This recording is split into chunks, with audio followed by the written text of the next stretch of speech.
And now, get ready, folks. It's time for Banter with Bob Sherwood and Dan Snell. Banter.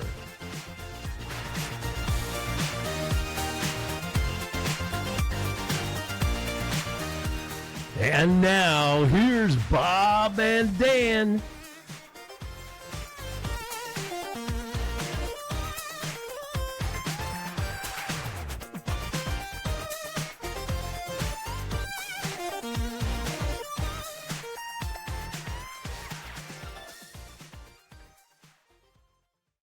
Okay, guys and gals, it's Thursday, 17, 18, 19, 20. That means it's March 20th.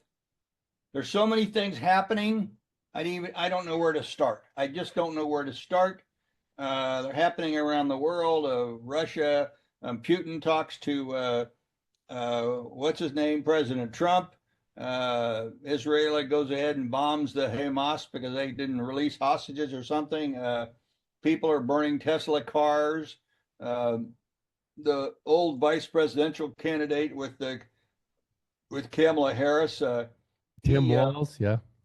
Tim Walz, he was joking about how, I get such a big kick out of watching the Tesla stock go down. I guess he didn't realize that the pension fund for Minnesota, the retirement fund, has got $320 million of Tesla stock in it. And every time he pushes it down, they lose another $3 or $4 million. So he probably doesn't know that because he probably doesn't know what's going on in his own state.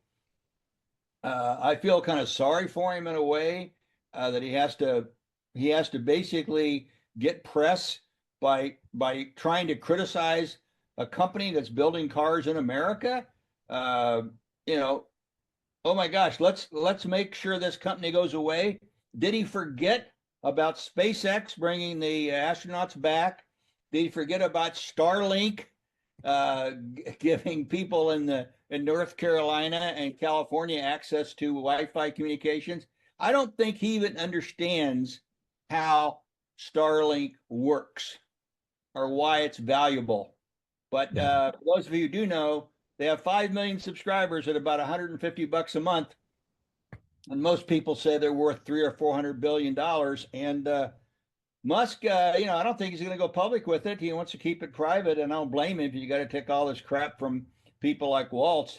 Walz would probably be saying, go to California where Starlink is being used and burn all those Starlink things. I'll bet you he couldn't tell the difference between Starlink and DirecTV. Well, Bob, you know what? I got my Nike hat on. We're just going to do it today. We're just going to banter. So you started off with that.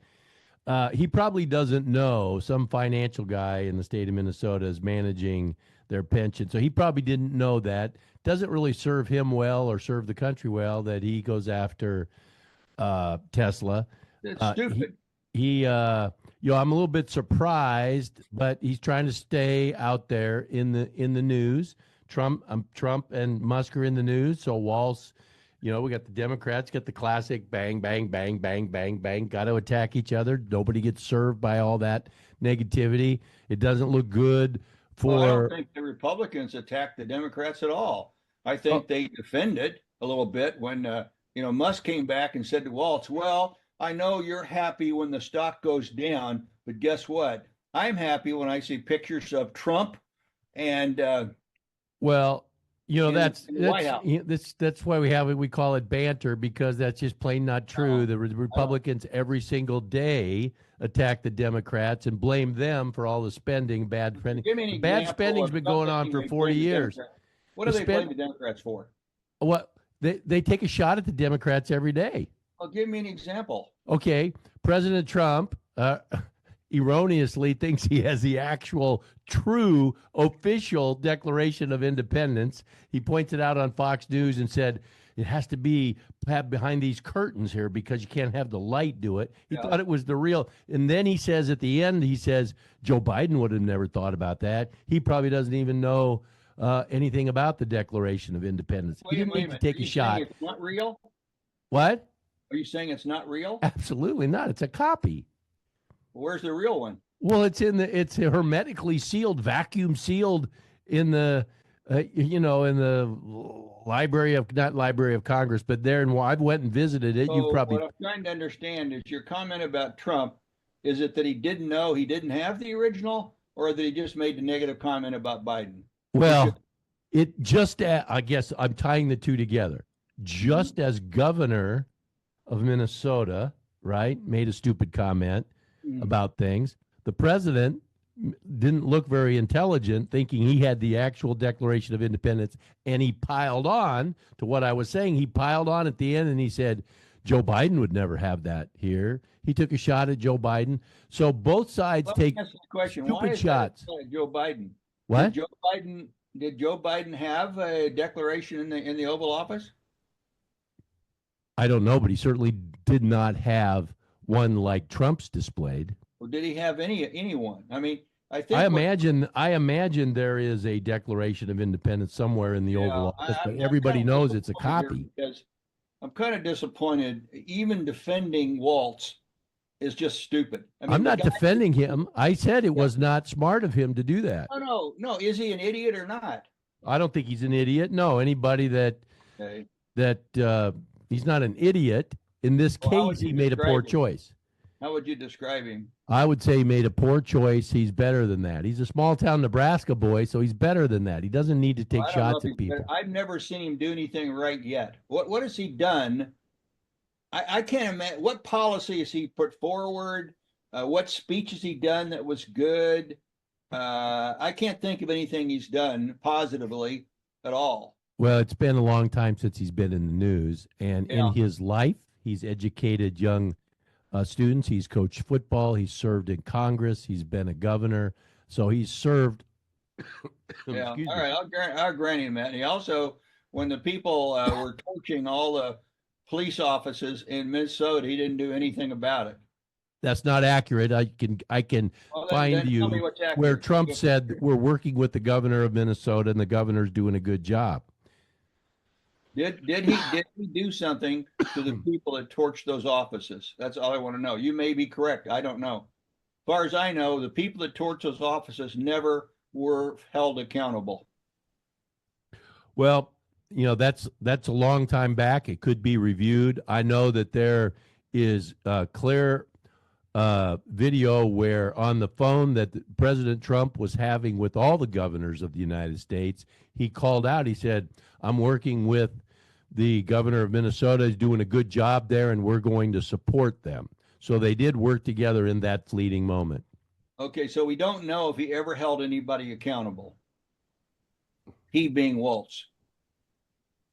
I don't know the answer to that. Yeah, I don't know That either. doesn't make him bad. They said we don't know. The facts are we don't know. I Okay, don't let's know. move on. Ukraine. What do you think about this fast pace? This is going to be a lightning round. Yeah. Ukraine. What about it? Well, what do you think? Where About are we what? at? Where do you think we're at? All I know is what I read, and what I read is that Putin has said the same thing he said for the last 15 or 20 years. Uh, Ukraine cannot become a member of NATO, and I don't want military troops there. That's what he said. That's what we promised him that in 1995 or 96 and broke the promise later. And he's saying the same thing now. He What? hasn't changed his tune. He's very consistent. I don't think. How do we break the promise? I don't recall it. Give me the Well, what information. happened was later, of course, we sent people over. And the guy that knows the whole story here, by the way, is Robert F. Kennedy. If you ever want to go to his website, take a look. He knows the story. I've heard it exactly. But apparently, sometime in early 2000, Kamala, and then later Kamala went over and said, hey, we're going to support him to being in NATO. So we changed our tune with Not in NATO. early 2000. That was I in. don't know exactly. No.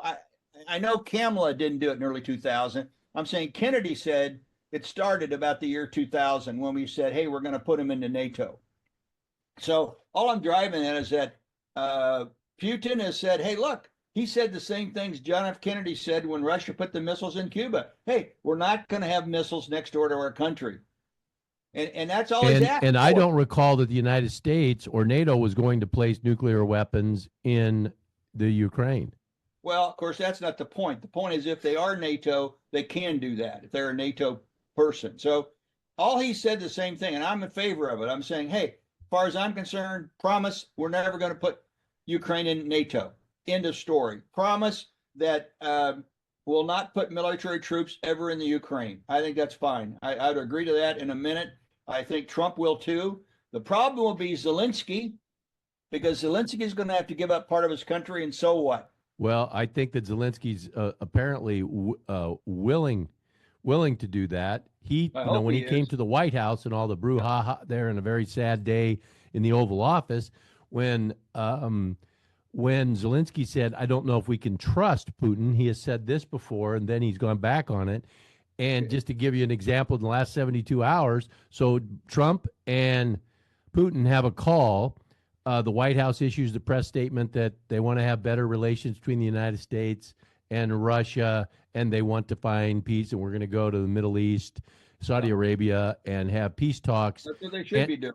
And Putin said that he won't attack certain specific energy or Yeah, and Bob, literally 6 hours after that call, Putin attacked and said drone strikes. Let me finish on hospitals, hospitals and citizens. Know. Will you admit what you don't know? That's what Zelensky says. No, that's a fact of the matter. Everybody knows he had sent drone attacks. I don't know. Everybody doesn't know that. Well, it's been public knowledge. It's not what Zelensky said. It. How come I don't know it then? Well, then you just perhaps didn't hear that news. No. You just made my point. Knowing is different than hearing what the news reports. I have no personal knowledge of that action that you're describing. That's what I just said. I have no personal knowledge of it. You may have just came back from the Ukraine and saw those drones do it. So I just want to know, I don't want to become like MSNBC or CNN, any of them. I want to just say Fox what News. I know. Fox News reported. No, I just want to know what I know as opposed to what I report. So I don't disagree that somebody reported that, but I don't, in my mind, say, oh, I know it. In fact, if you listen to news, they're very careful about that. They'll say, so-and-so reported this or so-and-so reported that. They never say they know it. And that's all I'm saying. When I disagree with you, so you're looking at a word. You're going for a looking particular at the way it works in real life. The fact of the matter is, fact, whether you know it or not, Russia attacked the same day. Would you admit that you have no personal knowledge of that? I trust the international BBC, Fox News, you have no CNN. Personal knowledge of it. Well, that's a game. That's a game, that's Bob. A fact. I want to. Wait, Bob. Yeah. Would you admit that you have no personal knowledge that the person you're talking to, me, isn't an AI figure? Yes. I could be AI. Yes. Okay. Well, then I'll admit that I have no personal knowledge of actually being at the hospital. Because I admit what I don't know. And you get guys like Walz or Kamala Harris, they don't know the difference between personal knowledge. Kamala Harris. Kamala Harris, I'm going to start calling Kamala like a comma. Anyway, whatever her name is, they don't know the difference between personal knowledge and what they hear or what somebody tells them, right?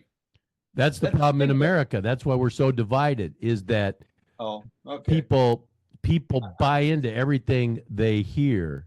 I don't know who these people are. Let me tell you, Dan, I don't speak for America. I don't speak for people. I only speak for myself. So if I don't say America is this or America is that or people are that, because I don't know that. I don't know any of that. All I know is what I feel about what I see. And I always say, based on what I see in the reports, I think the war could be over in a couple of days if Zelensky would just say, okay, I'll give up part of the country over to Russia. And then I think they could do one more thing. They could simply say, anybody in the Ukraine, and there are people there who prefer to live in Russia, move to those areas. And the people that do not want to live in Russia, of these new areas, they move back to Ukraine. And as part of that, then, do you think that the commitment to, as part of this stopping the war and peace, would be that no longer will Russia attack Ukraine? Well, sure. I mean, we don't know if they're going to keep to that or not keep to it. We don't know that. But from a standpoint of will they agree to it, I'd say yes. If they break it in a year or two, then we have to deal with that. But we don't have to deal with hypotheticals. If we can get them to stop the war now, I say get them to stop the war. If they break the peace 2 years from now, then we got to deal with that. So you agree that there should be some accountability factors, or that a combination of Europe and the United States and holds Russia accountable? I think Europe is a waste of time. I don't think they're going to do squat. Because why? Because they get all their energy from Russia. As Trump says it, Russia has all the cards. They cut off gas to Europe. Europe can't heat their homes. Europe's not going to do anything. They depend on Russia. Well, I'm glad to see that 100% Donald Trump can count on you. Yeah, he can. He absolutely can count on me.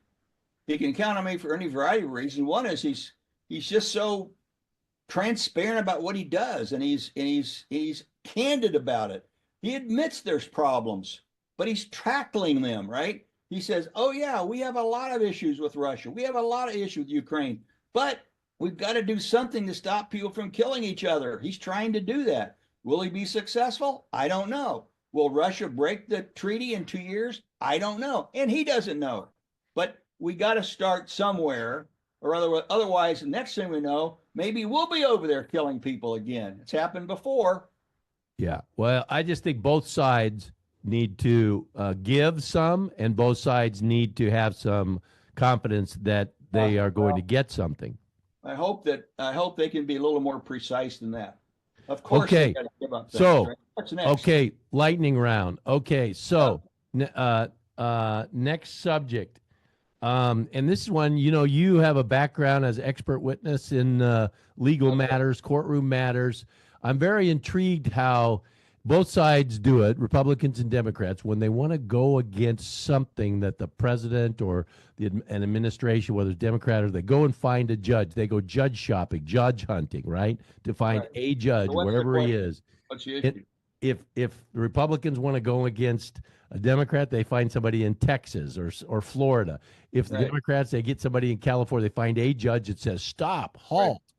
So how, and I'm not a fan, if you know who Stephen Miller is, number 2 in the White House, deputy chief of staff, but he is the author of most of Trump's speeches. I don't like his rhetoric and his style, but the one thing he did say that I heard out there was that I thought I agreed with, is he said a little quadrant of America, a district judge, should not be able to tell the president of the United States, hey, you can't do that. So what say you, Bob Sherwood, with more legal expert, what would be a solution? The S of winsome is. Well, I'm not a legal expert. Well, you're a more knowledgeable expert on judges. You're an expert witness. You know what a judge was before they were a judge? A human being and a lawyer. Human being with biases, right? Yeah. And when they become a judge, they don't leave that behind. A lot of them do, but many of them don't, right? And it's not right that we should have this brouhaha going on. It's just part of the division. And I get a kick out of it because I don't think anybody disagrees that we should send the bad hombres. I like that term. No, somebody does disagree. Well, no, they don't disagree that we should send the bad hombres. They disagree that they think Trump disregarded a process, and he's using that, not War Powers Act, but whatever that 1798. I don't care what he uses. If they're killers and they're illegal aliens. Here's exactly what I'm talking about, Bob. Nobody disagrees with you on that. I don't disagree with you. What's the question then? The question is that the issue is not whether we send the bad hombres. We should. The issue is, should there be some measured and balanced controls? And until we get all the facts, we can't really say, are all of those 263 people that went, there's some people saying, hey, they weren't all the bad guys from Venezuela. Yeah, there's probably one in there that was a nice guy. Maybe he only killed 2 or 3 people. But now here's where you were talking about trust. I trust that Homan, whoever else is doing this, has done the best due diligence he can. Is it possible one of those guys was a nice person? Yes. Okay. It isn't about the people there, though. The people is my question to you was, And I know how I feel about it. I don't think a district judge should be able to stop the president. It should be. They're not going to stop the president. Yeah. Well, just because he made a ruling doesn't mean they have to stop him. You realize that he can. I understand that. Yeah. Okay. So that's the whole point. I mean, they can fight it all day long, but the point is, if he wants to send these guys back on an airplane and Homan can do it, they're going to do it, regardless what the judge says. Well, last night I really enjoyed Chris Cuomo. I want to say one thing. Judge has no enforcement power. Yeah. So all they can do is fine him, hold him in contempt, whatever they do. Hold him in contempt, right? I don't think Donald Trump's going to be bothered by that at all. That's my whole point. I mean, the real story here, in my mind, is not that this judge is biased or activist or whatever he is. I don't even care about any of that. The real story is why we think it's important what he says. Screw him. These guys are killers. I'm going to count on Homan and Trump to make sure they've done their due diligence, send them back. Yeah. Well, I like Kristi Noem. I like Tom Homan. Tom Homan was on Chris Cuomo. He did acknowledge he doesn't know. He doesn't have a list. You know, I think what the judge was asking for is give me a full list of the 263 people and their association. Yeah, Probably not an Why does he need that? Why does he care? Well, I think what he's asking for that information. He's a United States judge. Based on the legal system, he's entitled to ask that question. I don't know if he is or isn't. I'm not a lawyer. Well, and I know this, that's where they have to argue it back and forth. Side have disagreed with what he's asking for. But the real point is, why does he need that? Why does he need to know? Let's say he's in his office and they give him a list of all the names. Then what is he going to do? Nothing, because he can't. Yeah, I don't know. I'm not taking his side. I think we should deport those type of people. I'm not taking anybody's side. What I'm saying is that the questions he's asking are ludicrous. Yeah. They have no meaning. They have no relevancy in the issue. Okay. I think what his point is this, in my mind. He is arguing a nuanced point. And a very nuanced point. He's really kind of saying, I'm not against you sending the people back, but I'm against you sending the people back based on this 200-year-old law or something, which is stupid, which is absolutely stupid, right? So he may think he's doing a great job as a jurist, but he's just wasting everybody's time and he's wasting your money. As a taxpayer, he's causing everybody to spend more money. The DOJ, all the press. I mean, the press gets so excited about this. We've got to tell them what time the planes took off. We couldn't bring the planes back. We got to tell them who was on the plane. It's just stupid. And earlier you kind of like start out by saying I have some experience in this, and the answer is I do, and I see this happening often in my work. Judges make decisions that they don't have any right to make. The lawyers know it. They talk about it. But do you think you've been around more judges than I have, but I think it's true when I've met judges just around Kansas and Missouri. Yeah. I mean, a judge is a pretty important thing. If you're down in Texas, I know when I used to sell software, we'd sell it to counties. There is a judge is like the superpower in a county in Texas. You don't mess around with judges in Texas. Do you think that judges, you kind of get to that position and you're... why in Texas it's like that? Do I know why? Yeah. No. Do you know why? Why are they superpowers? It's just historically, they have maneuvered the system. No, because they can call a sheriff and go pick you up. Yeah. They can enforce what they're saying. But now look at this judge and make this decision. What's he going to do? Call a local sheriff, fly to Washington, D.C., and get this guy Trump and bring him back and put him in jail. See, he has no enforcement. In many of the situations that you're describing in Texas, the sheriffs report almost directly to a judge. Yeah. This harkens back. Go pick him up, put him in jail. Yeah. Yeah, this harkens back. We need to do this sometime on our program, is read the poem, which you and I have talked about, If, by Rudyard Kipling. And one of the lines is, if you if you can walk with kings yet keep the common touch, and it talks about being a man.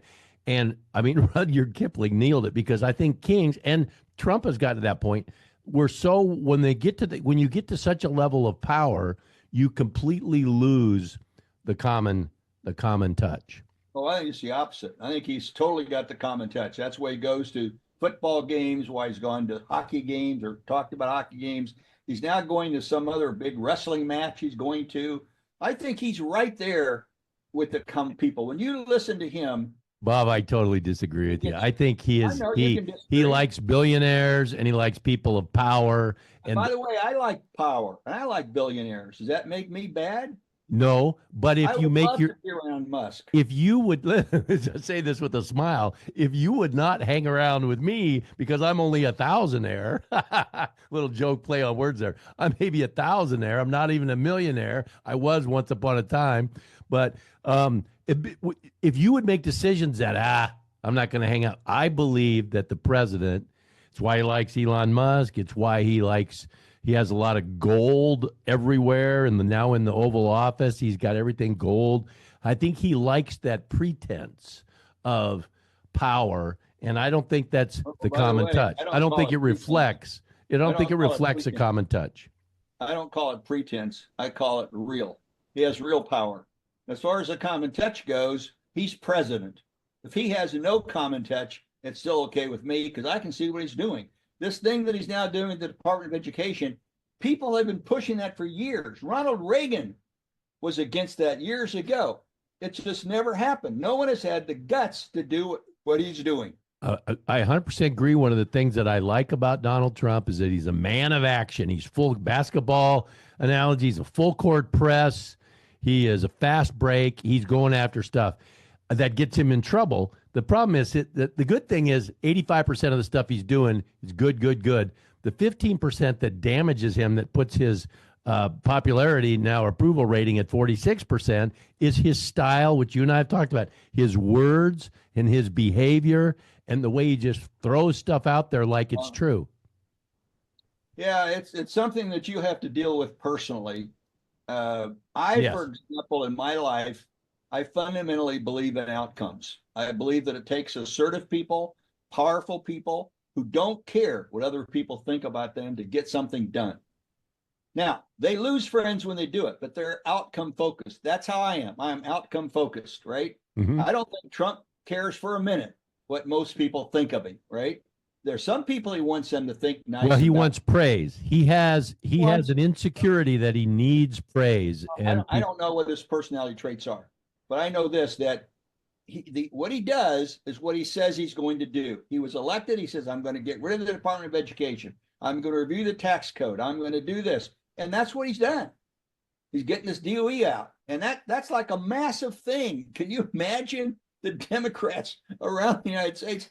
They're scared to death about that because they've got all their hands. They got all their hands in that educational money. I mean, it's billions of dollars. And the fundamental thing we've known for years, we're way behind in education, but we spend more money per student than any other country. But we're way behind. Agree with you on the Department of Education. Absolutely. And you're right. This is a Dan thing, the way that I receive and filter issues. And the part that I don't like, and maybe you call it narcissism, arrogance, whatever. But when Donald Trump says 500 times or more on the campaign trail, I will end that war in one day. Now, let me finish. And he says, if I were president, Putin would never do those attacks if I were president. Now, number one, he said one day, and it's taken long. That's fine. He's doing, at least he's getting it done.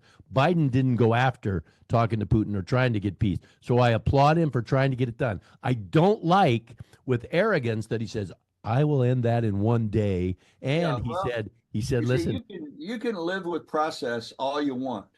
And now wait a minute. And he said, if I were in office, Putin would not be attacking. And Putin has attacked multiple times Ukraine. Putin's not afraid of Trump. He believes that anyway. Now he may be wrong.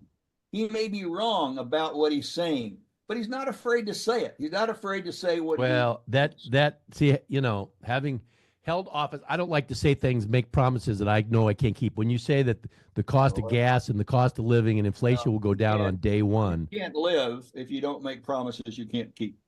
Because that's the way entire. well, you can paint a vision. You can paint a vision. As leadership, you can paint a vision. You got to make promises. If you don't want to make promises, then you shouldn't be a leader in the first place. And you got to be outcome. You got to be outcome focused, and that's what Trump is. That's what Musk is. That's why so many people don't understand Trump, because most people are not outcome focused. They're process focused. They're focused on the process all the time. Okay, so let me switching gears. This is now we're so the Trump gold card, the $5 million. He's going to sell 1 million of them and get $5 trillion. Now you heard him say. I just want to make sure when this come back, he has said all the money from the Trump gold card to get you in under the, alien access come in is going to go to paying down the debt. Yeah, that's what he said. I applaud that. I don't think he's going to get 1 million customers, but do you think that whole program is going to be successful? No, I don't. Okay. I don't think that's it's fair. Successful. And here's the reason why. Right? My opinion is not non-evidence based, because other countries do it, but not at $5 million. You want to go to Australia, you got to show you have $100,000 in the bank. Why? Because they don't want to be paying for your hospital care. Oh, interesting. I didn't know that. Yeah, it's true, right? And I have personal knowledge of that, because I've talked to people that got into Australia that came from South Africa, and they have to show that they're financially secure, that they will not be a burden on the Australian government. Now, I've got a sneeze first, but my point is, I think what Trump has done there is, will the 5 million change? I think yes. Maybe it'll be 400,000 or 500,000 before it's finished, right? And the vetting will have to be significant, because otherwise every cartel guy from Mexico will be coming in here to become a. Yeah. So there's a lot behind that. I think he throws out ideas. He doesn't know if those ideas will all work. It's an idea. It's like the cryptocurrency idea. He's not afraid to talk about an idea, or, gee, we need Greenland. Okay. Yeah, I don't see that as a horrible idea. Not afraid to do it. I don't see, obviously from my Canadian friends, no disrespect, but I don't see that, we think this is the way it's always been. But if we changed North America and Canada was part, it would bring down the cost of living for Canadians, for Americans. But who's against that? The pharmaceutical companies are very much against it, because they make all their money in the United States and they sell the pharmaceuticals for hardly anything in Canada. Oh, That's why we have people go to Canada to get their drugs. Do you remember Bill O'Reilly, how he got his start? There was a TV show way back in like the 80s that Bill O'Reilly was like the investigative reporter. I'm going to ask Google this. Hey, Google, what TV show in the 80s or 90s was Bill O'Reilly an investigative reporter for? Yeah. According to Wikipedia, 1989 to 1995. Current Affair. Yeah, all right. So what's the point? There's a lot of issues. Inside Edition. Yeah. Anyway, there's a lot of issues in Canada, but in my view, the chance of Canada becoming a state are remote. However, I believe Greenland will become a state before he leaves office. Denmark will give up Greenland because they don't need Greenland anyway. It's hard to imagine such a major change in global geography, but I think. Hey, did you ever hear the Louisiana Purchase? Or yeah, exactly. Box? Right. You're right. The thing you said that's key is he thinks out of the box and big ideas, and there's nothing wrong with that. Again, on the flip side of that, I don't like his behavior and his words and the way that he puts down people. I don't think you need to say that ever again. Let's just say, in general, for our people, like his behavior. Our people that are listening, I don't want them to think I'm as much in love with the president as you are, so we can banter. No, you don't like his behavior. At least you've come to the point where you're saying 85% of what he does I like, but 15% I don't like. I don't even know how you make that kind of division. Well, but here, let me give you an example. President Bill Clinton. How will history record him? When you think of Bill Clinton, what will you think of? A cigar. Exactly. Is it? And that's sad because that's like, That's all he did. well, that's What not did he true. do? He What else did he balanced the budget. He reduced the national debt. He worked with the Speaker of the House, Newt Gingrich, and they did a lot of things together. And before Trump even talked about this whole Doge, Clinton cut 200,000 jobs from the federal employment. So he should be remembered for positive things. And he was very aggressive in military. I don't really care about Bill Clinton or how. Well, I know, but my point is, my point is, when people remember somebody, Donald Trump will not, and necessarily be remembered for favorable unless he unless he pivots and changes He's going to pivot, and he's not going to change because that's who he is, and that is going to change. So if you don't like him today, I want every president to succeed, and I want his legacy. That's different, right? That's a different thing, right? Of course, we want the president to succeed. I believe succeed is on outcome based, not behavior, not what he says, but outcomes. That's right. I understand. Why? Because you are transactional and I'm relational. No, that's too simplified. That's very much of an oversimplification. I'm very much relational, right? And by the way, transactional is relational because in order to carry on a transaction, what do you need? Two people that have some sort of relational connect to each other. It's like when what's her name? The MSNBC host, the woman who's so good at taking the dot and making a line. What's her name? Rachel Maddow. Yeah. So she says, here's her kind of point. Putin. Now listen, she points her finger out to everybody. Listen to me closely. Putin and Russia, Putin and Trump are best of friends. They're best of friends. They're having meetings and they're dividing up the world. They're best of friends. They're best of friends. I don't know. So let's switch gears. Okay, because there's a rapid fire. Tariffs. I can understand. He doesn't explain it well at all. Yeah. He should have a sit down and the American people explain what he's trying to do. But he just sign this, sign that. We're going to do this. Attack of tariffs. We're going to get you. We're going to get you. The long-term benefit of what he's trying to do, unfortunately, might take 7, 8, 9 years before you get manufacturing back in the United States, jobs back here. And in the meantime, I just think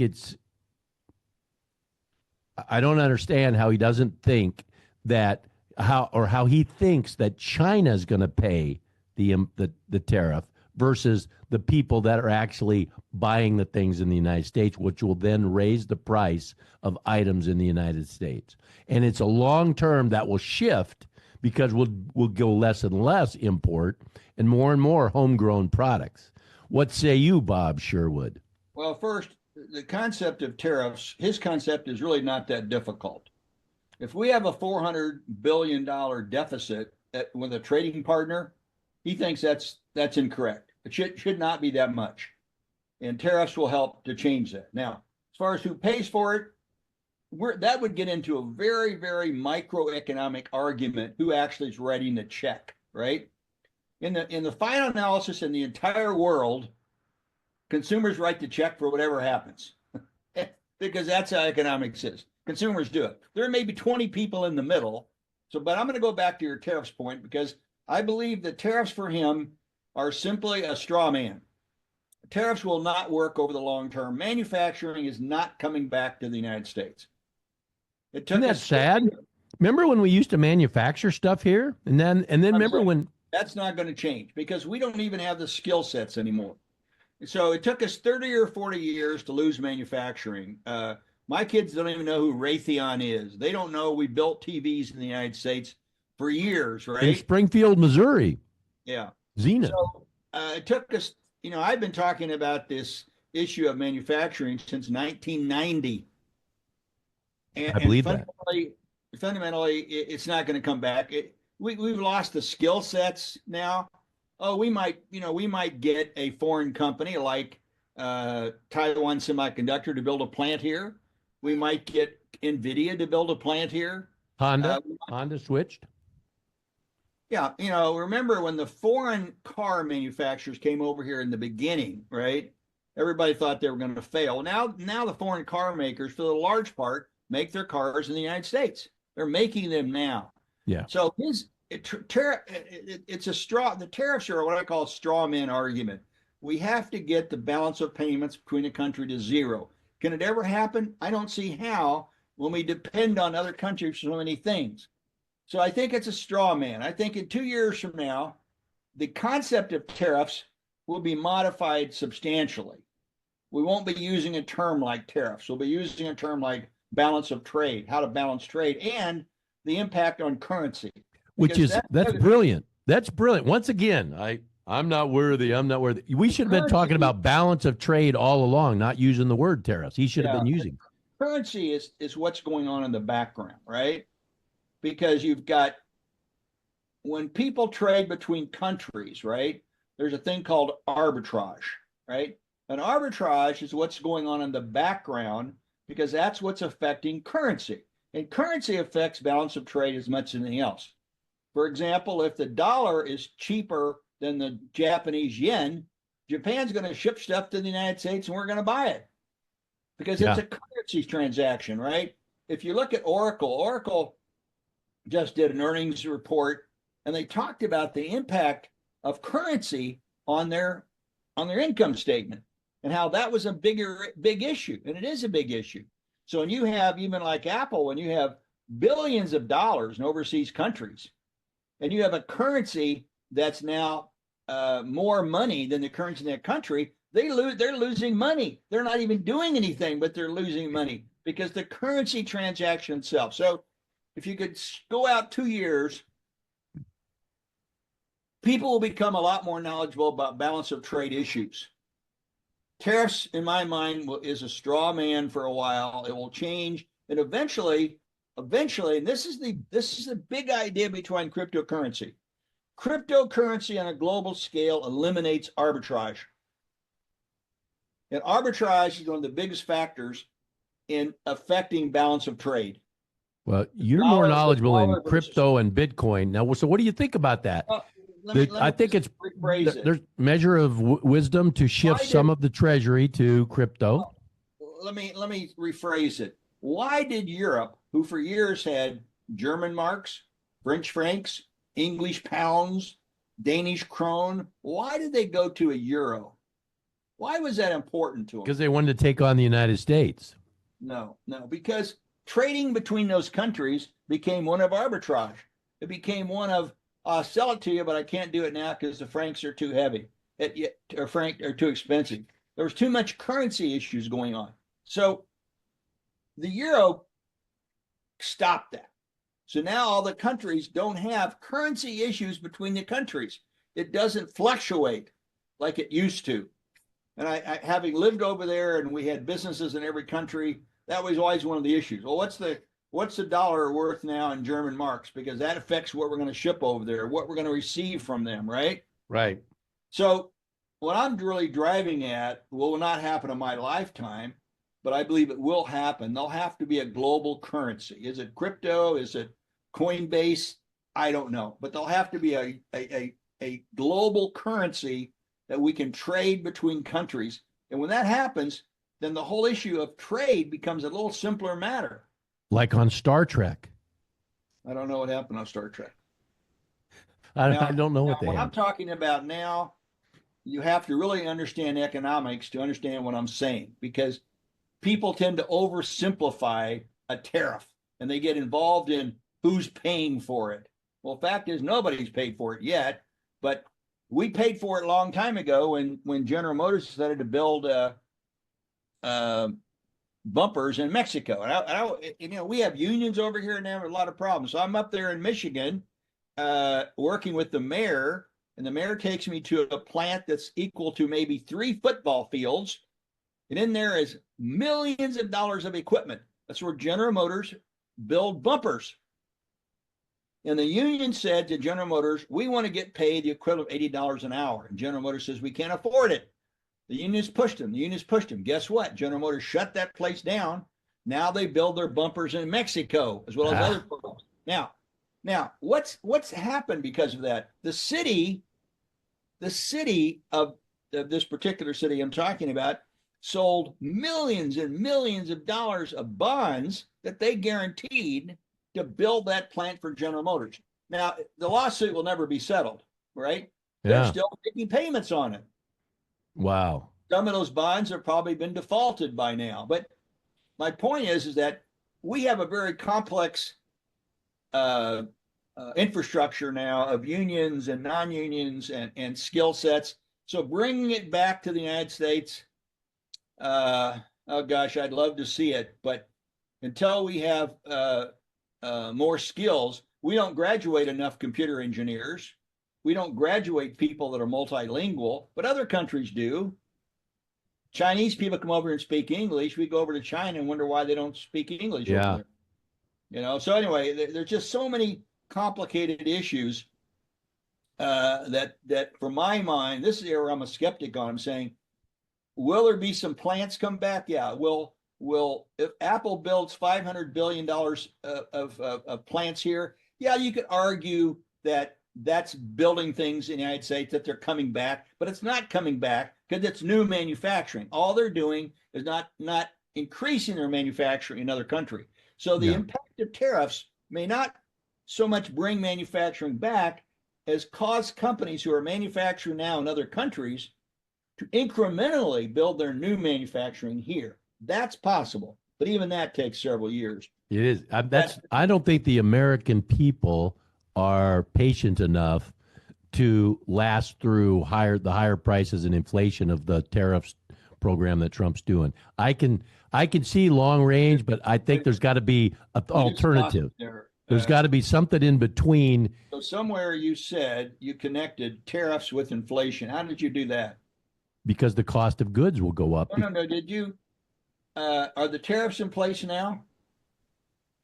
As Donald Trump has said many times, on April 2nd, not April Fool's Day, because he's superstitious. Some of the tariffs are in place, but we're not going to recognize the costs until 60, 90 days out, 100 days out. Well, I will make this prediction, is that the people that calculate inflation will not have the impact of tariffs on inflation rates. They don't have any kind of computer program to do that. You know, there's two big computer programs in the United States that compute inflation. And I know exactly, I used to know where they were, but one is in, let's just say, Wharton, and one is in another school. And they actually use their computer programs. They take all the CPI data in, all the other data, and boom, their computer spits out the inflation, right? Yeah. Someday somebody's gonna get at that whole computation and say, it's just a bunch of crap. Maybe Musk will look at it and say, hey, we're going to have to use some AI here because these calculations aren't even correct. Anyway. Okay, let's switch to more moment this day, this tomorrow, this weekend, NCAA college basketball. Do you got a favorite? I've already got my picks in. It's Houston. Houston. Yeah. So did you use so we'll give somebody I used both Capital One, ESPN, and Yahoo for my three different groups of picks. I don't know anything about that. So Houston, I had Houston in one, but I also had Florida. I also had Duke. Yeah. And one I had St. John's. The president of NVIDIA, he put $1 million on Houston. He did? How do you know that? Is that public? That's what he said he did. Wait a minute. Let me ask, going back to our initial, do you have personal knowledge that you saw him actually make that bet?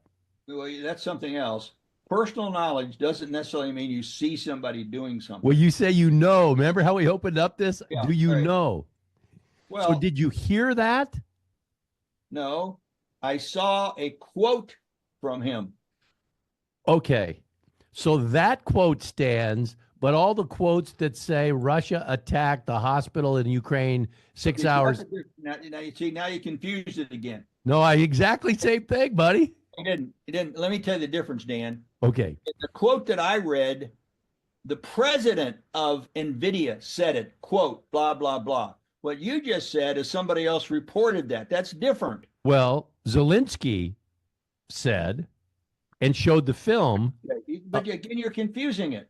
You see, the quote that I'm talking about is a non-biased quote. Nobody makes any money You with these kill players me. involved. You kill me. No, but you got to make a You distinction. kill me. You kill in me, a man. biased position and a non-biased position. So but let's go back to Houston. You're saying Houston. No, I'm not saying Houston. No. Well, who do you think is going to be you think KU will win their first game? Yes, and they'll lose the second game. That's how I predicted. You think they'll beat Arkansas? Yeah, they'll beat Arkansas. Yeah, but then they play Texas and they'll get beat by Texas. I would like them to win, but they just seem something. They're not. They're like my last few weeks. They're kind of in a funk right now. Now Bill Self, great coach. I believe in him. He might be able to get them out of that. They could make a run. Why would they make a run? How much money do you think? Who's our center? What's his name? Our center for KU. Oh my God. Oh yeah, I can't think of his name. Big 7'2", whatever his name is. So why would he play hard? You know how much he makes NIL money? I know he makes like 3. Well, I heard 1.2 million. Okay. What is he going to play hard for? Because he wants to look good to the NBA scouts. Because right now, this year, he hasn't had a very good year. Be drafted. He's going to make He's already making 1.2 million. They're going to pay him $5 million, right? He's only thinking about one thing: I don't want to get hurt. Yeah, his agent's probably telling him that. So what I'm driving at is that the entire landscape of basketball for me in college is over. I'm not interested in it anymore, except for betting, because none of these guys, it's not like the old days where they were really college people. So this goes back to my basic premise. I'm sorry to interrupt, but a bet is a transaction with an outcome. Hopefully, yes. A relationship with your alma mater, that you were actually a professor there and graduated there, KU, you have a relationship with KU, so you should constantly cheer KU. No, I don't agree with that at all. I at one time I was a big believer in KU, but I don't believe in college athletics because we don't have college athletics anymore. You know, Nick Saban was right. He says it's over. The guy who was the coach of Nebraska, he says, I can get the best quarterback in the United States. It's roughly $6.5 million NIL money. Matt Rule, my beloved Matt Rule. So it'd be interesting. So, closer to home, Missouri tonight is in Wichita versus Drake, where my son went. Drake's 30-3 versus Missouri. Yeah. Missouri plays in the SEC, tough conference. What do you think? Got any prediction there? Missouri. I say Drake. There you go. With apologies to my. Ask on the who's rated higher. I think Missouri. Then I bet on Missouri. Then I took all the high ratings. Okay, folks. Well, listen. Yeah. You've been listening to Banter. We've been vacationing, or other. I was in a funk, and now we're back. We're back, folks. So, Banter. You can, follow us on YouTube. If you want to write us, webtalkwithbob@gmail, webtalkwithbob@gmail.com. Keep listening. Sure, and like, follow, subscribe, tell your friends about it. We're back, and we'll see you in a couple days. Well, or sooner. Anything you want to share, Bob, as we... Oh, that's it. Ride off to the sunset. Okay, folks. Bye-bye. Bye-bye.